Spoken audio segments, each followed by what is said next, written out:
प्यारे बच्चों, पिछले जो अभी हमने जो रिकॉर्ड लेक्चर हुआ है पिछला वाला, उसके एंड में गलती थी। एमन ने मिस्टेकनली एक अमाउंट बताई थी जो कि बाद में पता चला गलत है, वो हमने सही कर ली है और वो अमाउंट है 86,000 रियलाइजेशन की। एमन ने गलती से 1,16,000 बता दी थी, तो इसकी करेक्ट अमाउंट है 86,000। एक तो हमने ये सही कर लिया। उसके बाद फिर जो एंट्री हमने इसके बाद बनाई है वो मैं तेजी से कह रहा हूँ ताकि वो रिकॉर्ड भी हो जाए, ठीक है।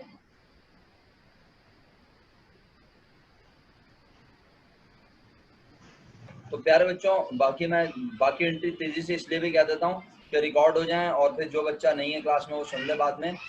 मेरे बच्चों, इसके बाद यानी ये पूरी एंट्री बनाने के बाद हमने ये रियलाइज किया कि 86,000 रुपीज़ का आज नुकसान हुआ है। किसे हुआ है? यास्मीन लिमिटेड को। क्यों? क्योंकि यास्मीन लिमिटेड की जो चीज़ें इसके पास से गई हैं वो बनती हैं 10,20,000 रुपए की, जबकि इसे मिल रहा है सिर्फ कितना? 9,34,000। तो डिफरेंस की अमाउंट को हमने नाम दिया 86,000 और इसको कहा रियलाइजेशन, यानी ये नुकसान है। इसके बाद हमने दूसरी एंट्री बनाई। अब जरा सुन लीजिएगा, ये रिकॉर्ड हो रहा है। दूसरी एंट्री आप सबने बनाई, शेयर्स इन बदर लिमिटेड डेबिट रिसीवेबल फ्रॉम बदर लिमिटेड क्रेडिट 7,74,000। क्लियर? अच्छा, उसके बाद फिर आपने क्या किया? उसके बाद मेरे बच्चों तीसरी एंट्री आपने बनाई ऑर्डिनरी शेयर कैपिटल डेबिट 8,60,000। और फिर आपने कहा ये जो रियलाइजेशन अकाउंट है, क्योंकि आप ऑर्डिनरी शेयर कैपिटल क्लोज कर रहे हो तो आप शेयर होल्डर इक्विटी के तमाम अकाउंट्स को क्लोज करोगे। शेयर होल्डर इक्विटी के तमाम अकाउंट को क्लोज करोगे। तो आप सब लोगों ने क्रेडिट में लिखा रियलाइजेशन, जो डेबिट में आया था आपने से क्रेडिट में लिख दिया 860,000 ordinary share capital debit, realisation 86,000 credit, और डिफरेंस के अमाउंट का नाम आया 7,74,000। आपने इसको लिखा शेयर होल्डर्स क्रेडिट। तीन एंट्री हो गई। चौथी एंट्री आपने बनाई शेयर होल्डर अकाउंट डेबिट 7,74,000। और वो जो सेकंड एंट्री में receivable shares in, second entry में शेयर्स इन बदर लिमिटेड डेबिट किया था, उसे क्रेडिट कर दिया 7,74,000 से। यास्मीन लिमिटेड की एंट्रीज कंप्लीट हो गई हैं। अब मैं जल्दी से कोशिश करता हूं कि आपको किसकी एंट्रीज कॉल करवा दूं। मैं आपको एंट्रीज कॉल करवा दूं जनाबे अली, मैं आपको एंट्रीज कॉल करवा देता हूं जनाबे अली, बड़ी कंपनी बदर लिमिटेड की। और उसके बाद फिर मेरा ख्याल है हम नमाज ब्रेक ले लें और नमाज ब्रेक के बाद हम दोबारा से क्लास ज्वाइन कर लें, ठीक है? सही है ये तरीका। मैं ये एंट्रीज कंप्लीट करवा देता हूँ बदर लिमिटेड की, फिर नमाज पढ़ लें असर की सब लोग। मेरा ख्याल है किसी ने भी नहीं पढ़ी होगी नमाज, तो नमाज पढ़ के फिर जो है, आवाज़ अटक रही है। हो सकता है रिफत आपके पास इंटरनेट खराब हो रहा हो बेटा, या मेरा इंटरनेट खराब हो रहा हो, कुछ नहीं कह सकता, आज इंटरनेट सबके ऐसे ही हैं। चलो अब सुनो मेरी बात। आप सब लोगों ने बदर लिमिटेड की बुक में पहली एंट्री बनाई। रिफत अब आवाज आ रही है? सुनो, पहली एंट्री बनाई सब बच्चों ने। क्या लिखा? Building debit 5,80,000। नहीं, गलत बोल दिया मैंने, शायद गलत बोला ना। बिल्डिंग कितने से डेबिट की, तुम लोग बताओ, शाबाश। 5,40,000। एक्सीलेंट। हमने कहा हमें क्या जरूरत है, बिल्डिंग 580 की थी, 40,000 डेप्रिसिएशन हुआ, 30,000 हुआ, 50,000 हुआ। हमने कहा भाई लानत भेजो, बस बिल्डिंग की बुक वैल्यू कितनी बनती है? 540। तो आप सब लोगों ने बदर की बुक में 540 से बिल्डिंग डेबिट की। क्या अकाउंट रिसीवेबल में से भी अलाउंस फॉर बैड डेट्स को माइनस करके लिखा है? ऐसी गलती नहीं करनी, क्योंकि रिसीवेबल पूरा लिखा जाएगा, क्योंकि इसके ऊपर वो जो अमाउंट होती है जो हमें लग रहा होता है कि नहीं मिलेगी, वो प्रोविजनल होती है। हो सकता है वो पूरा बैड डेट्स हो जाए, हो सकता है उसमें से कुछ बैड डेट्स हो। तो मुझे यकीन है अकाउंट रिसीवेबल आपने एज इट इज लिखा है 1,20,000, इसे आप माइनस करके नहीं लिखेंगे। बिल्डिंग आपने माइनस करके लिख दी 580 माइनस 40, 20,000, यही है ना? 580 माइनस 20,000 40,000, तो बना 5,40,000। लेकिन अकाउंट रिसीवेबल में से allowance for bad debts minus करने की इजाजत नहीं है। तो आप लोगों ने account receivable as it is 1,20,000 लिखा, मर्चेंडाइज इन्वेंट्री 1,10,000 लिखी, लैंड 1,20,000 लिखी, कैश 80,000 रुपए लिखा, सप्लाईज 10,000 रुपए लिखी, सारे एसेट डेबिट हो गए। अब आपने एक लाइन ड्रॉप की। अच्छा, अगर आप अपने आप को ज़हीन समझते हैं, और समझना भी चाहिए आपको, नहीं समझते तो ये तो आपकी बेवकूफ़ी है। अगर आप अपने आप को ज़हीन समझते हैं तो ये लाइन छोड़ने का कॉन्सेप्ट कैसे आया भाई? इसलिए कि अगर छोटी कंपनी को हो रहा है नुकसान तो लाजमी बड़ी कंपनी को हो रहा होगा फायदा। अगर आप ज़हीन हैं, तो ज़हीन लोगों की कैटेगरी में रखते हैं, तो आप वहां लाइन छोड़ने के बजाय क्या लिखते हैं डेबिट साइड पर? गुडविल। गुडविल, क्या ख्याल है? तो वहाँ गुडविल आ जाएगा। और अगर आपको कंफ्यूजन है कि नहीं यार पता नहीं गुडविल आएगी क्या आएगा, तो आप एक लाइन छोड़ दें और फिर पहला क्रेडिट लिखें अकाउंट पेबल 60,000, फिर आप क्रेडिट में लिखें नोट्स पेबल 40,000 रुपीज, फिर आप क्रेडिट में लिखें अलाउंस फॉर बैड डेट्स। क्या अलाउंस फॉर डेप्रिसिएशन में लिखेंगे आप लोग?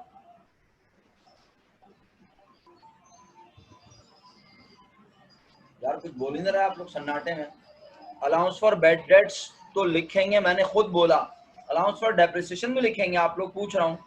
अरीशा ने जवाब दे दिया, शुक्रिया। नहीं सर, नहीं लिखेंगे, क्यों? क्योंकि उसे हम ऑलरेडी कर चुके हैं बिल्डिंग की वैल्यू में से नहीं लिखेंगे सर। माइनस कर चुके हैं। वेरी गुड, शुक्रिया आप सब लोगों का बताने का, आपका बहुत शुक्रिया। तो अब आपने क्रेडिट में क्या क्या लिख दिया, फिर कह रहा हूँ account payable, notes payable, allowance for bad debts, और अब आपने क्रेडिट में लिखा payable to Yasmeen limited credit 7,74,000। 7,74,000। मैंने एंट्रीज बनाई भी नहीं है यहाँ पर, मैं सिर्फ देखकर कॉल कर रहा हूँ। मैंने सिर्फ पहली एंट्री बनाई हुई है यास्मीन की, और इस वक्त मैं बदर लिमिटेड की पहली एंट्री पुकार चुका हूँ। अब बताइए आज डेबिट में डिफरेंस एग्जैक्ट इस अमाउंट के बराबर आ रहे हैं? अच्छा, अब एक एडवांस लेवल की बात कहूँ, अगर आप सुनते हैं, आप मेरी बातें याद रखते हैं, ध्यान से सुनते हैं, तो एक एडवांस लेवल की बात कहता हूँ। क्या कैपिटल रिजर्व आ रहा है? हाँ, क्योंकि आज हमने औकात से कम दिए ज्यादा। आज इसे नुकसान हुआ है ना, तो इसका मतलब है उसे हुआ है फायदा। तो उसने क्या रिकॉर्ड किया अपने पास?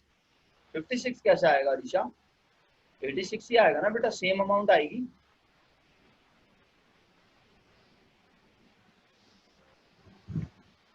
बेटा जो अमाउंट यहाँ पे आई है वही अमाउंट वहां आएगी ना मेरा बच्चा।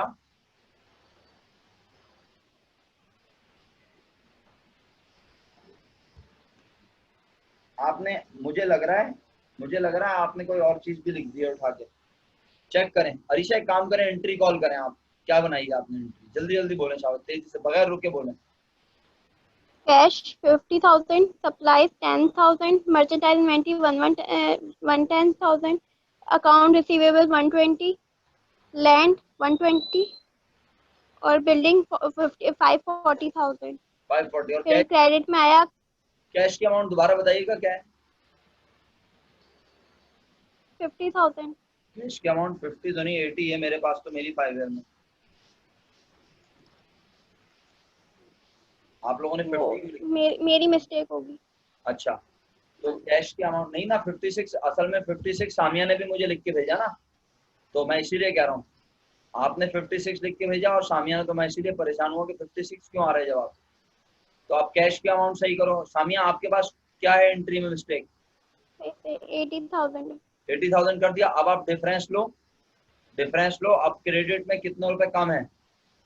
अच्छा, अब आपने क्रेडिट क्या क्या किया वो बोलो Arisha. 86,000 sir, cash capital reserve आ रहा है। आ गया। अब मेरा जुमला सुनना, देखो इत्तेफाक की बात है, ये 86,000 पहली अटेम्प्ट में सही आना चाहिए था, लेकिन तुम लोगों ने इसको पहली अटेम्प्ट में खराब कर दिया। कोई बात नहीं। अब सुनो, देखो मैं आगे के लिए बोल रहा हूँ, ये कोई यानी आगे से मुराद आगे के सवालात के लिए बोल रहा हूँ। अगर नहीं समझ आएगा कोई बात नहीं, मैं दोबारा बता दूंगा, लेकिन अगर समझ आ गया तो बहुत अच्छा हो जाएगा। जुमला ये है सर, एक्चुअली 5 ईयर में मसला था मेरी वाली में ना। अच्छा कोई बात नहीं तो जो बिस्मा ने जो दिए भेजा ना पेज, उसमें सही लिखा हुआ था। अच्छा चलो, अब मेरी बात सुनो, लेकिन मैं बहुत इंपॉर्टेंट बात कर रहा हूँ आगे के हवाले से। अगर तुम देखो, पता है क्या स्टूडेंट परेशान कब होता है, मेरी बात समझो, मैं क्यों फिक्रमंद हो रहा हूँ। स्टूडेंट तब परेशान होता है जब वो देखता है कि यार कभी तो ये रियलाइजेशन जितने से यहाँ आता है डेबिट, उतने से वहां कैपिटल रिजर्व आता है क्रेडिट, है ना। अब ये होगा क्या, एक दो सवाल आप और करेंगे और आपके दिमाग में ये बात खुद ब खुद बैठ जाएगी कि अगर यहाँ रियलाइजेशन क्रेडिट में आया 86, तो वहां गुडविल आएगी डेबिट में 86। अगर यहाँ रियलाइजेशन डेबिट में आया 86, तो वहां कैपिटल रिजर्व आएगा क्रेडिट में 86। तो आपके दिमाग में क्या बात बैठ जाएगी सब लोगों के, कि जितने रुपए से रियलाइजेशन आता है उतने रुपए से बड़ी कंपनी की बुक में गुडविल या कैपिटल रिजर्व। ये आपके दिमाग में खुद ही बैठेगी, ये मैं नहीं बिठाऊंगा। लेकिन पता है एक दिन हम एक सवाल कर रहे होंगे और उसमें आप देखेंगे कि रियलाइजेशन जितना यहाँ आएगा दूसरी कंपनी की बुक में, बड़ी कंपनी की बुक में गुडविल या कैपिटल रिजर्व उतना नहीं आएगा। तो फिर आप ना पेपर से पहले अगर ये चीज ऑब्जर्व कर लेंगे तो आप परेशान होंगे, यार ये क्या मजाक है, कभी ये बराबर होता है कभी बराबर नहीं। तो मेरा फर्ज है मैं आपको गाइड कर दूं। जुमला सुनिएगा मेरा। जब जब बड़ी कंपनी छोटी कंपनी को एग्रीड वैल्यू पे टेक ओवर कर रही होगी, कौन सी वैल्यू पर? एग्रीड कह रही होगी एग्रीड वैल्यू पर। तुम्हारी चीज तुम्हारे मुताबिक इतने की है, लेकिन मेरे लिए ये इतने की नहीं है, नहीं है। नहीं है। की है या उससे कम की। तो फिर ऐसी सूरत में जो छोटी कंपनी का रियलाइजेशन होगा वो अलग होगा, और बड़ी कंपनी की गुडविल या कैपिटल रिजर्व की अमाउंट अलग होगी। याद रहेगी मेरी बात? अल्लाह करे याद रहे, और नहीं रही तो यस सर। कोई बात। देखिए मैं फिर वही कह रहा हूँ, यस सर। कुछ बातें होती हैं, वो बातें ना कब कब मुश्किल क्रिएट करती हैं, जब आप कंपैरिजन करते हैं चीजों का।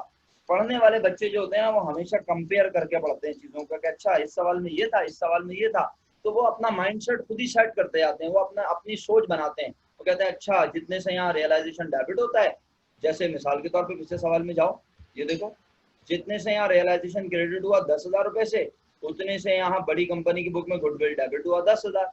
अच्छा इसी तरह 2019 के सवाल में जितने से यहाँ 86,000 रियलाइजेशन डेबिट हुआ, बड़ी कंपनी की बुक में 86,000 कैपिटल रिजर्व क्रेडिट हुआ। आप ऑटोमेटिकली आपके दिमाग में एक सोच बन जाएगी कि यार ये अमाउंट हमेशा बराबर होगी, और जिस दिन बड़ी कंपनी की अमाउंट अलग हुई और छोटी कंपनी की अमाउंट अलग हुई, आप कहेंगे मैं कोई गलती कर रहा हूँ। तो बस सिर्फ उस सवाल में ये मेक श्योर करना कि उस सवाल में छोटी कंपनी अपने एसेट जितने के होंगे वो तो उतने के डेबिट और क्रेडिट करेगी। वो कहेगी मेरा जो है अकाउंट रिसीवेबल बिल फर्स्ट, मेरी बिल्डिंग 580 की थी, वो कहेगी क्रेडिट भी 580 से होगी। लेकिन अगर बड़ी कंपनी क्या है, हम आपकी बिल्डिंग को 10 लाख का मानेंगे या 4 लाख का मानेंगे, तो फिर इसका मतलब है बड़ी कंपनी और छोटी कंपनी की बुक में जो डिफरेंस आएगा वो रियलाइजेशन के अमाउंट और गुडविल के अमाउंट इक्वल नहीं होगी। नहीं होंगे। नहीं हो।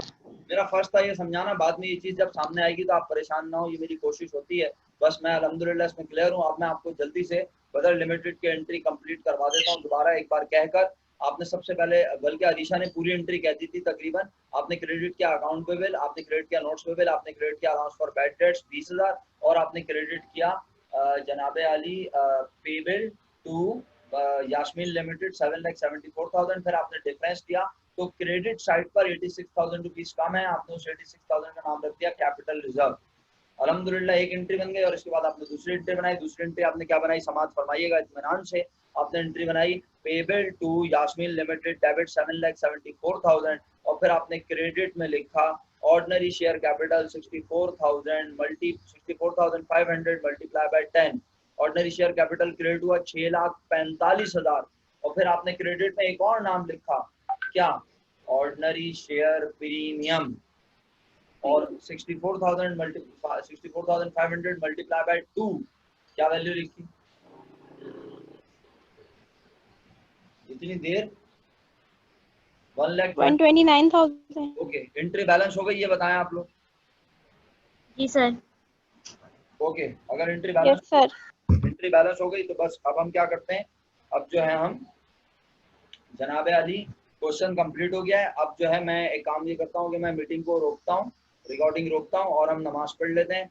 नमाज पढ़ के फिर हम इंशाल्लाह क्लास को कंटिन्यू कर लेते हैं। क्या ख्याल है? 5 से 7 मिनट काफी हैं? वजू करके बैठे हैं अगर आप लोग? जी सर। चलें ठीक है, बस 7 से 8 मिनट, 8 मिनट से ज्यादा मत दीजिएगा प्लीज, ठीक है? दुआ बाद में जरा लंबी कर लीजिएगा मगरिब के साथ मिला के। अभी जो है बस सिर्फ नमाज अदा करके आ जाएं जल्दी से। तस्बीहात अगर करते हैं तो कर लीजिए। ओके जी, तो प्यारे बच्चों हम जो है क्लास का आगाज कर रहे हैं प्यारे बच्चों, और हम एक नया क्वेश्चन पढ़ रहे हैं आज, यानी नए क्वेश्चन को अटेम्प्ट कर रहे हैं, डिस्कस कर रहे हैं। यह है 2017 प्राइवेट, और यह है 2017 प्राइवेट का क्वेश्चन नंबर 7, राइट। आप इस क्वेश्चन पे आ जाएं फटाफट। अगर आप इस क्वेश्चन पे मौजूद हैं तो बस अब मैं जल्दी से क्वेश्चन पढ़ के आपसे डिस्कस करूंगा। अगर आप कहेंगे सर ये हम कर सकते हैं तो ये आपका होमवर्क बन जाएगा, वरना मैं इसको यहाँ परफॉर्म करूंगा जितना आप चाहें, ठीक है? हाँ जी, आ गई। ओके अलीशा, चलें।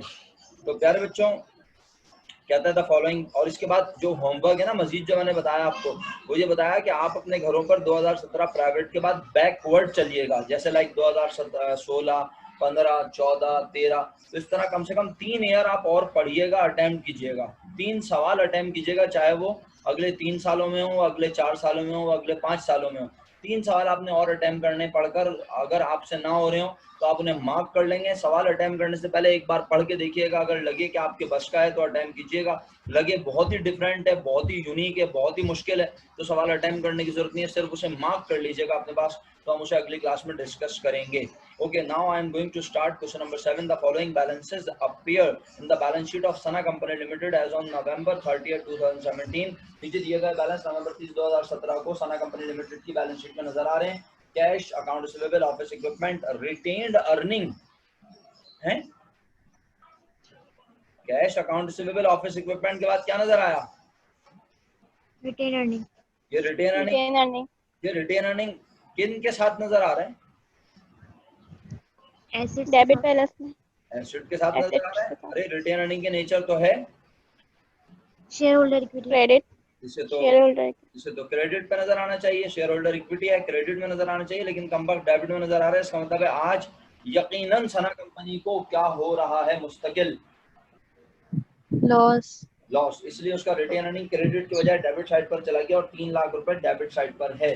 अच्छा, क्रेडिट बैलेंस में allowance for bad debts, allowance for depreciation, accounts payable और शेयर कैपिटल लिखा हुआ। उसके बाद कहता है Sana company limited was absorbed by Saba company limited on the following terms.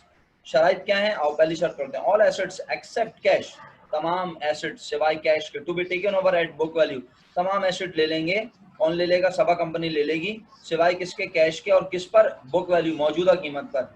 इसमें कोई मुश्किल बात है? नहीं सर, कोई मुश्किल बात नहीं है। अच्छा, उसके बाद कहता है कि नंबर 2 में कहता है purchase consideration to be paid in cash, purchase consideration अदा की जाएगी किस शक्ल में? कैश की शक्ल में 2,50,000, और शेयर दिए जाएंगे कितने रुपए के? 4,50,000। तो टोटल कितनी परचेज कंसिडरेशन बनी? 7 लाख। जब हम बात कर रहे थे 2019-18 के सवाल की, जो आपने घर से मेरे साथ किया था, उस सवाल में परचेज कंसिडरेशन लिख के नहीं निकाली। क्यों? क्योंकि उसमें टोटल भी बताया हुआ था और ब्रेकअप भी दिया हुआ था। इस सवाल में ब्रेकअप दिया हुआ है लेकिन टोटल लिखा हुआ नजर आ रहा है? नहीं आ रहा। तो बस 3 लाइनों का छोटा सा एक काम करें। क्या लिखें? कंप्यूटेशन फॉर, क्या लिखें? कंप्यूटेशन फॉर, बोलिए जरा। Purchase consideration, purchase consideration. और ये देखें, ये लिखा कंप्यूटेशन फॉर परचेज कंसिडरेशन। कहा कितने शेयर मिलेंगे? कहा कितने शेयर? 4,50,000। 4,50,000। यकीनन 10 रुपए का एक शेयर होगा तो हमने 45,000 शेयर लिख के दिखा दिया। 4,50,000 रुपए के शेयर, और क्या मिलेगा? कैश। कितना? 2,50,000। दोनों मिला के बना कितना? कोई एतराज? 7 लाख रुपए पर। सर तो ये कौन सी मुश्किल बात है भाई? बात ये है कि आप अपनी आदत डाल लेंगे इस तरह तो प्रेजेंटेशन अच्छी रहेगी। इसका मतलब है 7 लाख रुपए आज मिलेंगे सना कंपनी लिमिटेड को। ये उसके औकात के बराबर होंगे हेमंत? नहीं, ये उसके औकात से ज्यादा होंगे? कम होंगे। अबे ढक्कनो, इसका मतलब है तुम लोग तुक्के लगा रही हो। बोलो सर मुझे क्या पता ये उसके औकात के बराबर होंगे, ज्यादा होंगे, कम होंगे? मुझे उसके औकात ही असल में पता नहीं है। तो या तो तुम पहले उसके औकात निकालो। नहीं है। सर औकात कैसे निकालते हैं? एसेट माइनस लायबिलिटीज, तमाम एसेट्स में से लायबिलिटी माइनस करेंगे। लेकिन आज उसका कैश नहीं ले रहे, आज हम उसका कैश नहीं ले रहे। तो जो ले रहे हैं वो सारे एसेट में नहीं से, ले रहे। हाँ वो जो ले रहे हैं वो सारे एसेट में से माइनस कर देंगे जो लायबिलिटीज हैं वो। ठीक है। अच्छा, तो यहाँ लिखा है कि liability taken over at book value और सना। अच्छा, अब एक बात बताओ, क्या यहाँ लायबिलिटी लेने का जिक्र है? ये बताना जरा। क्या यहाँ no sir. All asset and liability, all asset and liability से नहीं, यहाँ लिखा all assets except cash to be taken over at book value. इसका मतलब है आज सबा ने सना के सिर्फ क्या लिए? एसेट और सिवाय एसेट लिए कैश के। कैश के। ओके। अच्छा, इसका मतलब है इसकी लायबिलिटी, सना की लायबिलिटी का भी क्या हुआ वो आगे पढ़ेंगे हम। ठीक है। अच्छा, पॉइंट नंबर 2 में परचेज कंसिडरेशन बताई थी, परचेज कंसिडरेशन निकाल लिया, डिस्कस हो गई। उसके बाद पॉइंट नंबर 3 में कह रहा है Sana company limited paid 1,35,000 in full settlement of account payable. कौन अदा कर रहा है अपनी लायबिलिटी आज? Sana company. Sana company limited अदा कर रही है 1,35,000 रुपए इन फुल सेटलमेंट का मतलब होता है इसके बाद मजीद कुछ अदा नहीं करेगी। क्या आप मुझे बता सकते हैं सना कंपनी लिमिटेड की लायबिलिटी कितनी थी? 1,50,000। 1,50,000। और 1,50,000। कर रही है सिर्फ 1,35,000। 35,000। तो सना 35,000। कंपनी लिमिटेड को हो रहा है फायदा। किस फायदा। अकाउंट में डालोगे? Realisation account. रियलाइजेशन अकाउंट में। उम्मीद करता हूँ आप सबको समझ आ रहा है। उसके बाद कहता है और 20,000 रुपए सना कंपनी लिमिटेड ने और अदा किए किस बात के? बोलो। Liquidation expense. Liquidation expenses. बनानी आती है इसकी? Liquidation expense. एंट्री बनानी आती है इसकी? Yes sir. Sana company yes limited sir. है कि मेरा यस सर। नुकसान को भी किस अकाउंट में डालूं? Realisation account. और रियलाइजेशन अदा अकाउंट। करने से हमारे पास से क्या गया? कैश। कैश। कैश। शुक्रिया आप सब लोग। उसके बाद आखिर में लिखा है shares and remaining cash were distributed among the share holder of Sana company limited. वो जो शेयर लिए थे और जो कैश बचा है वो सब हमने दे दिया किसको? सना कंपनी लिमिटेड के मालिकान को। खत्म हो गई कंपनी। जर्नल में एंट्रीज बनानी है छोटी कंपनी की भी और बड़ी कंपनी की भी। सना कंपनी लिमिटेड की बुक में एंट्रीज अगर मेरे साथ साथ बनाना चाहते हो तो बनाओ। मैं लिख के बनाऊंगा तो मुझे अंदाजा है कि मैं सिर्फ सना की एंट्रीज बना सकूंगा, सबा की रह जाएंगी। अगर आप बनाओगे तो हो सकता है हम जल्दी बना लें। हाँ बल्कि लिख के क्यों बनाऊं, मेरे पास शायद बनी हुई हो। तो आप अपने पास लिख के बनाना चाहते हो या ये सॉल्यूशन डिस्कस करूं? देखोगे? बोलो क्या करें? लेकिन साथ साथ लिखना चाहते हो या डिस्कस करें? सर सोच लिख लेते साथ साथ। अच्छा चलो बनाओ फिर एंट्री। सोचो दिमाग में क्या बननी चाहिए। सना कंपनी लिमिटेड जर्नल और 2017 नवंबर 30 पहली एंट्री बनाओगे। कहोगे क्या अकाउंट में भी डेबिट लिखोगे आज? बोलो। No sir. क्यों नहीं लिखोगे? क्योंकि आज क्योंकि वो सना कंपनी पे करेगी। हाँ क्योंकि आज जो है सना कंपनी लिमिटेड अपनी लायबिलिटी खुद पे करेगी। सबा ने उसे टेक ओवर नहीं किया। आज सना की लायबिलिटी वो खुद पे करेगी। तो फिर क्या टेक ओवर किया? अबे भाई सबा ने सिर्फ टेक ओवर किए सना के एसेट्स। एसेट्स सिवाय कैश के। तो बताओ फिर डेबिट क्या करें आज सबसे पहले? Account receivable. अच्छा सोच लो। अकाउंट रिसीवेबल कहते हैं उसको। और क्या बोलते हैं? उसे बोलते हैं receivable receivable. Saba. Receivable from Saba debit. अच्छा मैं समझ गया बेटे। बिस्मा तू ये वाला अकाउंट बोल रही थी 4 लाख वाला जो सना की बुक में लिखा है। अबे ढक्कन। Yes sir. सना कहेगी मेरा अकाउंट रिसीवेबल मेरा नहीं रहा, मेरे पास से चला गया तो वो क्रेडिट हो जाएगा। तो वो तो क्रेडिट होगा। तो डेबिट क्या होगा मैं ये पूछ रहा हूँ। पहले डेबिट क्या होता था ये देखो। क्या नाम है बिस्मा? पहले जी डेबिट होता सर। था क्या? पहले डेबिट होता था लायबिलिटी। आज यस लायबिलिटी सर। है नहीं तो फिर डेबिट क्या होना चाहिए? Receivable from. Receivable from. अब पार्क लेन ना बोल देना यहाँ से देख के जल्दी जल्दी। क्या बोलोगे? रिसीवेबल फ्रॉम सबा। अब सबा रिसीवेबल फ्रॉम कंपनी। सबा कितना होगा? तो भाई अल्हम्दुलिल्लाह हमने पहले ही ये टोटल निकाल लिया था। याद है आपको? एक मरतबा का जिक्र है। Yes sir. तो receivable from Saba debit 7 lakh. ठीक है। कोई कॉन्ट्रा एसेट है? चेक करो। Yes sir. Yes sir. जब एसेट क्लोज हो रहे हैं तो कॉन्ट्रा एसेट भी इसी एंट्री में क्लोज होने। चाहिए। तो कौन कौन डेबिट होगा? Allowance for bad debts, allowance for allowance for depreciation. Bad debt. तीन डेबिट होगा। 3 डेबिट। पहला रिसीवेबल फ्रॉम सबा 7 लाख। दूसरा allowance for bad dates debit 25,000। तीसरा अलाउंस फॉर डेप्रिसिएशन डेबिट 25,000। इसके बाद और कोई डेबिट आ सकता है? कैश आ सकता है लेकिन अभी नहीं करेंगे। Very good. वाह बेटा बिस्मा तुम्हारी तो लाइट क्या आई। तुम्हारा माशाल्लाह 14 तबक रोशन होगा तुम्हारे माशाल्लाह। इतना बेहतरीन दिमाग चला रही हो। नजर उतार लेना आज अपनी। अच्छा तो मेरा बेटा एक लाइन छोड़ दी। हो सकता है छोटी कंपनी सना को फायदा हो रहा हो या सना को नुकसान हो रहा हो। कुछ भी मुमकिन है ना। नुकसान। हमने कहा हमें क्या पता भाई डेबिट होगा क्रेडिट। तो हमने एक लाइन छोड़कर पहला क्रेडिट लिखा। बोलो क्या? Account receivable.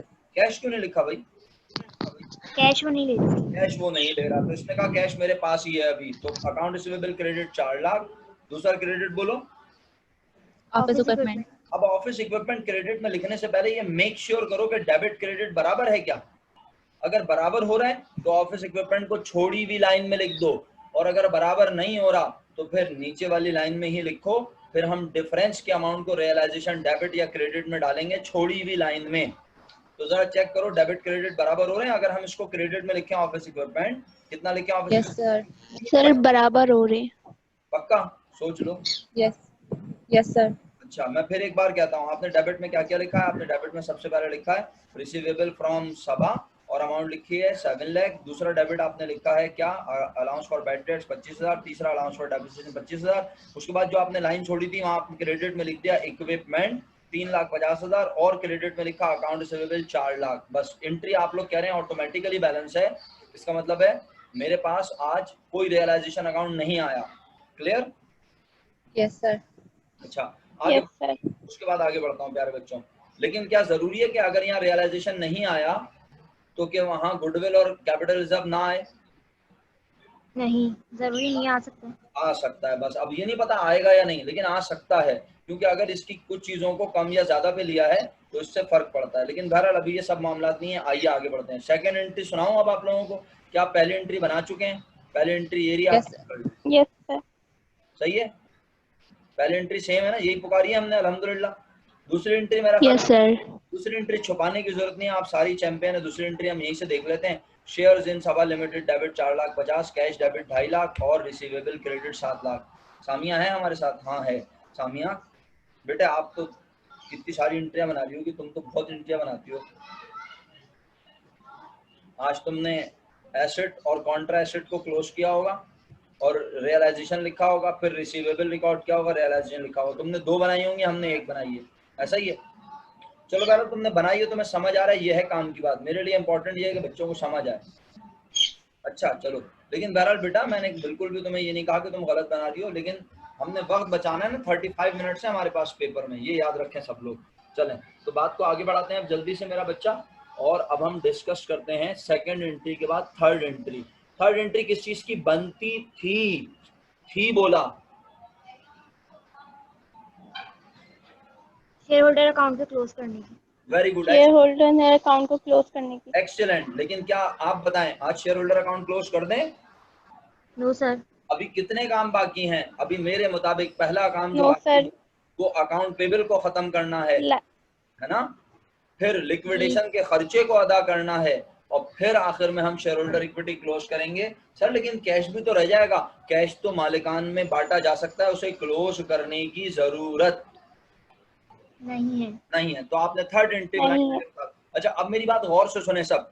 थर्ड और फोर्थ ऊपर नीचे हो सकती हैं, यानी अगर कोई बच्चा पहले लिक्विडेशन की एंट्री बना ले तो गुनाह नहीं है, कोई बच्चा पहले अकाउंट पेबल को पे करने की एंट्री बना ले तो गुनाह नहीं है, यानी थर्ड और फोर्थ ऊपर नीचे हो सकती हैं। तो पहले चलें, जिस तरह लिखा मैं वैसे ही कॉल कर देता हूँ। मेरे मुताबिक थर्ड एंट्री आप लोगों ने बनाई अकाउंट पेबल डेबिट 1,60,000 और क्रेडिट में लिखा कैश 1,35,000 और डिफरेंस की अमाउंट 15,000 को भी क्रेडिट में लिख दिया। नहीं 15 नहीं 25, हाँ 15,000 सॉरी, और 15,000 और क्रेडिट में लिखा। उसका नाम लिखा, बोलो क्या? Realisation account. Realisation account. शुक्रिया आप लोगों का बहुत बहुत। एंट्री क्या बन गई? Account payable debit 150, cash credit 135 और रियलाइजेशन क्रेडिट 15,000। आगे बढ़ूं, अगली एंट्री आपने बनाई realisation account debit 20,000 and cash credit 20,000 rupees. Realisation account debit and cash credit 20,000 rupees. आगे बढ़ो मेरे बच्चों। अब हम शेयर होल्डर इक्विटी को क्लोज कर, अच्छा मैं दिखाता भी तो यहाँ साथ साथ यार, जुल्म क्यों तुम लोगों पे? ये देखो अल्हम्दुलिल्लाह यही एंट्री है, अल्हम्दुलिल्लाह यही एंट्री है। अब हम शेयर होल्डर इक्विटी को क्लोज करने की जानिब आ चुके हैं जी। शेयर होल्डर इक्विटी का अकाउंट पहला कौन सा है जो नजर आ रहा है, बताएं? पहला अकाउंट जो शेयर होल्डर, सॉरी ऊपर से सवाल देखते हुए बताएं, पहला शेयर होल्डर इक्विटी अकाउंट कौन सा है? Retain earning. रिटेन अर्निंग आमतौर पे कहाँ होता था? Credit side. खत्म करते हुए डेबिट। आज कम वक्त है, डेबिट साइड। खत्म करते हुए फेंकेंगे क्रेडिट साइड। क्रेडिट। तो हमने कहा पहले एंट्री में डेबिट लिखा जाता है, तो हमने इसको जानबूझ के इग्नोर किया। हमने बोला अभी इसको छोड़ो, पहले हम ढूंढें कि डेबिट कौन होगा। तो ऑर्डिनरी शेयर कैपिटल नजर आया सबको 10,50,000, ये डेबिट हो जाएगा। तो ऑर्डिनरी शेयर कैपिटल डेबिट हुआ और क्रेडिट हुआ क्या? Retain earning. लेकिन जज्बाती नहीं होना। सर क्यों जज्बाती क्यों ना? अबे भाई हो सकता है रियलाइजेशन का बैलेंस क्रेडिट में आ रहा हो, उसे भी खत्म करने के लिए कहाँ फेंकना पड़े? डेबिट। तो भाई रियलाइजेशन का बैलेंस तो चेक कर लें, आए रियलाइजेशन चेक करने चलते हैं। रियलाइजेशन पहली बार नजर आया था, बोले कहाँ सर? पहली एंट्री में नजर नहीं आया, ओके। दूसरी में नजर आया, नहीं नजर आया सर, ओके। तीसरी में नजर आया जी, क्रेडिट में 15,000 और डेबिट में कितना बोलो? 20,000। तो किस साइड पर ज्यादा? डेबिट 20,000 है। डेबिट कितने रुपए ज्यादा? Debit side 5,000। कम करने के लिए इसको कहाँ फेंकूं? Credit side. क्रेडिट में। क्रेडिट साइड फेंकूंगा ना। तो अगर इसको डेबिट फेंकना होता तो फिर मैं पहले सारे डेबिट लिखता, इसीलिए मैं बोल रहा हूँ जज्बाती नहीं होना। सबसे पहला डेबिट हमने क्या बोला था, दोबारा याद दिलाओ? Ordinary share capital. Ordinary share capital. Ordinary share capital 10,50,000 से डेबिट। और अगर रियलाइजेशन का बैलेंस क्रेडिट में ज्यादा होता तो मैं उसे भी क्लोज करने के लिए कहाँ लिखता? डेबिट में। Debit side. उसके बाद फिर मैं क्रेडिट में लिखता रिटेन अर्निंग। लेकिन क्योंकि आज रियलाइजेशन डेबिट में ज्यादा है, 5,000 रुपए, तो देखो मैंने रियलाइजेशन भी क्रेडिट किया, मैंने रिटेन अर्निंग भी क्रेडिट किया, और डिफरेंस के अमाउंट का नाम शेयर होल्डर रख के कितने रुपए लिख दिया? 7,45,000। बोलो ईमानदारी से समझ आ रहे हैं? Yes sir. पाकिस्तानी ईमानदारी नहीं चाहिए, जापानी चाहिए। आगे बढ़ रहा हूँ। उसके बाद शेयर होल्डर अकाउंट डेबिट कर दिया, और शेयर होल्डर के लिए कितने रुपए के शेयर लिए थे बोलो? 4,50,000। सारे दे दिए। और क्या दिया बोलो उन्हें? कैश। सर कैश तो हमने कितना लिया था उनके लिए? 2,50,000। 2,50,000। कैसे दिया? तो हमने उन्हें 295 कैसे दे दिया? बड़ा सिंपल तरीका है, कैलकुलेटर उठाओ, कैश का बैलेंस कैलकुलेटर में लिखो, कितना?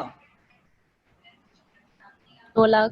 2 लाख। फिर उसके बाद एंट्री नंबर 2 में देखो कैश क्या हुआ? डेबिट। क्या करें, प्लस माइनस? प्लस। प्लस कितना? 2.5 लाख, 4.5 लाख। 2,50,000। 4.5 लाख हो यस गया। सर।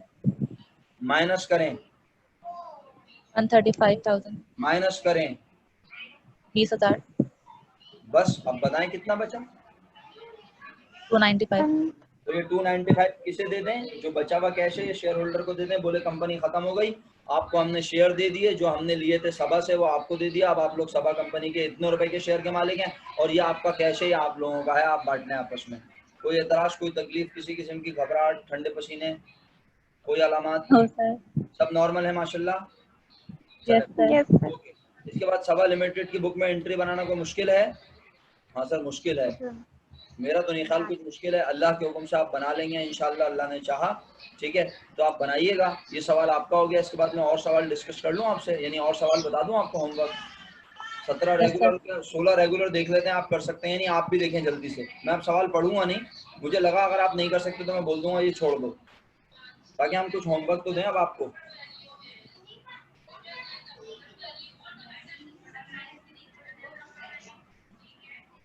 अच्छा, अब इसमें ना कुछ 2016 रेगुलर में क्वेश्चन नंबर 5 है, और इसमें क्या है कि जो डिवेंचर होल्डर थे, मैंने डिवेंचर और बॉन्ड के बारे में पढ़ाया ना आपको, लेकिन मैंने क्या पढ़ाया कि डिवेंचर और बॉन्ड जब मैंने 18 के क्वेश्चन में पढ़ाया था तो उसने अपने बॉन्ड्स को खुद पे कर दिया था, ऐसा ही है? याद है आप सब लोगों को? Yes sir. Yes sir. ये सामिया कह रही है एंट्री 6, कौन सी एंट्री 6? 2017 की एंट्री 6 ये रही सामिया। सामिया देख ली एंट्री 6 आपने? बताएं कोई प्रॉब्लम है जल्दी से।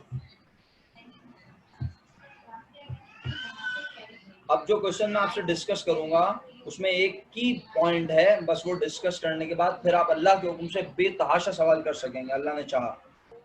लेकिन मेरी कोशिश है, देखें अगर कल परसों जुम्मा हफ्ता में अगर बिलफर्ज किसी दिन बारिश होती है और हमारी क्लास ऑफ होती है तो फिर हम अपनी ये वाली क्लास एक और रख लें, क्या ख्याल है ना? तो आप मेहरबानी ये फरमाइएगा कि सैटरडे को अगर कोचिंग ऑफ होता है और सारी क्लासेस ऑफ होती हैं तो हम सैटरडे को अपनी ये वाली क्लास रख लें। रिफत आप जो है, या मुझे अंदाज़ा नहीं है, माजरत के साथ, कोई बुरा ना माने, पर्सनली मैं बड़े अदब से पूछ रहा हूँ और मुझे इससे कोई मसला नहीं है कि कौन सुन्नी है, कौन बरेलवी है, कौन देवबंदी है। लेकिन अगर कोई अहले तशरीह हैं आप में से और आपके यहाँ मजालिस वगैरह हैं तो बता दें, ताकि फिर हम सैटरडे को क्लास ना लें, या आपकी इबादत वगैरह हैं, प्रेयर्स हैं तो बता दें। No sir. No sir. तो बस ठीक है, नो सर। अगर आप लोग सैटरडे को क्लास ले सकते हैं तो फिर हम 9 मुहर्रम होगा तो हम सैटरडे को क्लास रख लेंगे आपकी। तो फिर वो हम आपस में जैसे आज मैसेज किया था इसी तरह मैसेज करके बता दूंगा, और आप लोग भी याद दिला दिया करें कभी कभार। ऐसा आप तो ऐसे कटते हैं कि जैसे पता ही नहीं पढ़ते हैं मुझसे, कोई ताल्लुक ही नहीं रखते, ये भी नहीं कि पूछ रहे सर कोई क्लास का एहतमाम हुआ नहीं हुआ, बंदे को याद भी नहीं दिलाते। तो चलें बहरहाल, तो अब जो ना मैं आपको एक सवाल बताना चाह रहा हूँ, वो सवाल इतना आसान नहीं है, अगर समझ आ गया तो ठीक, वरना फिर मैं ही करवाऊंगा। फिर आप इस तरह के सवाल छोड़ दीजिएगा और जो अभी तक पढ़े हमने, कैसे 18, 19 और 17 ऐसे सवाल कर लेना, इस तरह के कर लेना। लेकिन अभी जो सवाल मैं तुम्हें दिखा रहा हूँ ना, अगर ये समझ आ जाता है तो अच्छी बात, नहीं आता तो इस तरह के सवाल छोड़ना। सर क्या है इस सवाल में, 16 रेगुलर के क्वेश्चन नंबर 5 में जो इंपॉर्टेंट बात है वो है पॉइंट नंबर 3। सुना आपने, कौन सा है पॉइंट नंबर 3? एक पॉइंट 3 है और एक पॉइंट 4 है। 16 रेगुलर में 2 पॉइंट है, एक पॉइंट 3 और एक पॉइंट 4। आप आ गए सवाल पर, और ये इसकी परचेज कंसिडरेशन है। देख रहे हैं आप कितनी बड़ी परचेज कंसिडरेशन निकली है। तो अगर आपने इसे समझ लिया या आपने इसे बाद में रिकॉर्डेड लेक्चर में देख लिया, क्योंकि 3 मिनट बाद मेरी क्लास खत्म हो रही है, 2 मिनट बाद फिर मगरिब की नमाज पढ़ूंगा और दूसरी क्लास है। तो आप लोगों से रिक्वेस्ट है, आपको मैं ये समझा नहीं सकता इतनी बड़ी, आप इसको रिकॉर्डेड लेक्चर में देख लेना। मैं अपलोड कर दूंगा तकरीबन 9:30 के बाद, 9 बजे के बाद अपलोड करना शुरू कर दूंगा इंशाल्लाह। सही है, तो आप इसको देख लेना। आप लोगों को लिंक भेज देता हूँ मैं, आपको पता ही है, आप लोगों के पास भेजता हूँ डायरेक्ट इसका लिंक। करना यह है, इस सवाल में पॉइंट नंबर 3 में लिखा है कि डिबेंचर होल्डर को, जो हिलाल कंपनी है ना, छोटी कंपनी का नाम है हिलाल, हिलाल कंपनी खुद डिबेंचर के पैसे अदा नहीं करेगी, बल्कि बड़ी कंपनी उनके डिबेंचर होल्डर को नए डिबेंचर देगी। बोलेगी अपने डिबेंचर होल्डर्स को, बोलो कि तुमने मुझे कर्जा दिया था ना, मेरा वजूद हो रहा है खत्म, और मेरा कर्जा जो तुमने मुझे दिया था अब तो मैं अदा करेगी बड़ी कंपनी, जिसका नाम है कैंडी कंपनी। तो इसका मतलब है आज बड़ी कंपनी छोटी कंपनी के शेयर होल्डर्स के लिए शेयर भी दे रही है और डिबेंचर होल्डर्स के लिए क्या दे रही है, डिबेंचर। ये सवाल में लिखा है पॉइंट नंबर 3 में, आप पढ़ेंगे तो आपको समझ आएगा।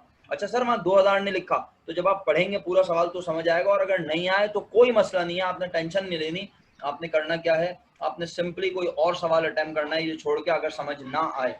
ओके, उसके बाद सर आपने आज यहाँ पे ये भी लिखा है फॉर लिक्विडेशन एक्सपेंस। इत्तेफाक देखें 18 और 17 2 सवालों में लिक्विडेशन का जिक्र आया, 19 में तो आया नहीं। 18 और 19 में लिक्विडेशन का जिक्र आया, और इन दोनों सवालों में क्या खासियत थी, लिक्विडेशन का खर्चा खुद अदा कर रही थी छोटी कंपनी। लेकिन आज अगर आप इस सवाल का पॉइंट नंबर 4 पढ़ें, जो मैं अभी पढ़ रहा हूँ 16 रेगुलर, वहां लिखा है the liquidation expense 6000 to be paid by the Candy and company. यानी बड़ी कंपनी ने 6000 रुपए दिए छोटी कंपनी को कि ये लो, ये तुम्हारी तदफीन का खर्चा है, ये तुम्हारी तदफीन का खर्चा है, ये तुम्हें दे रही हूँ, तुम आगे पे कर देना। ऐसा नहीं है कि कैंडी कंपनी खुद जाके लोगों को देती है कि ये लो भाई ये छोटी कंपनी मर गई है और इसकी तदफीन के लिए, नहीं, छोटी कंपनी शेयर, जो बड़ी कंपनी छोटी कंपनी को शेयर देती है, डिबेंचर देती है, और साथ में क्या दे देती है, और साथ में क्या लिक्विडेशन एक्सपेंस, लिक्विडेशन एक्सपेंस उसके पैसे भी दे देती है, लिक्विडेशन एक्सपेंस के पैसे भी दे देती है। आई होप आपको ये समझ आ गया होगा, और अगर नहीं आया कोई बात नहीं भाई, देखिए मैं जबरदस्ती करने वाला शख्स नहीं हूँ, आप इसको छोड़ दें सवाल को अगर नहीं आता, ठीक है। क्योंकि लिक्विडेशन, अगर आपको परचेज कंसिडरेशन समझ नहीं आएगी, डेफिनेटली आप इसके एंट्री बनाते हुए भी कंफ्यूज होंगे। तो आप फिर इस तरह का सवाल छोड़ के जिसमें डिबेंचर और लिक्विडेशन जो है बड़ी कंपनी पे कर रही है, आप बाकी सवाल देख रहे हो। मेरी कोशिश है कि हम आज तो नहीं फौरन, आज तो बड़ा जल्दी हो जाएगा, ऑलरेडी 1.5 घंटा 2.25 घंटे पढ़ चुके हैं। तो कल अगर मुमकिन होता है तो हम एक्स्ट्रा क्लास रखते हैं, कल जुमरात है, और अगर कल नहीं तो जुम्मे की रात को 100% रख लेते हैं, क्या ख्याल है, जुम्मे की रात या हफ्ते की सुबह, बस ये 2-3 दिन है, इसमें रख लें आप, ताकि फिर ये जो ना इस तरह के सवाल भी आपकी समझ आ जाएंगे। तो समझ लें 80% चैप्टर क्लियर हो जाएगा इंशाल्लाह, 80%। फिर बस छोटी मोटी प्रॉब्लम होंगी, फिर हम चैप्टर को फिनिश लाइन के करीब लेके जाएंगे। Is it clear to all? From my Yes, side I am going to take off the class. तो अब इंशाल्लाह आप लोगों से मुलाकात होती है बहुत जल्द, कल मुलाकात हो रही है, बाकी फिर दोबारा इस क्लास के सिलसिले में मुलाकात जल्दी से करते हैं। फ्रॉम माय साइड फी अमानिल्लाह, अल्लाह हाफिज़, हैव अ नाइस डे, अल्लाह हाफिज़।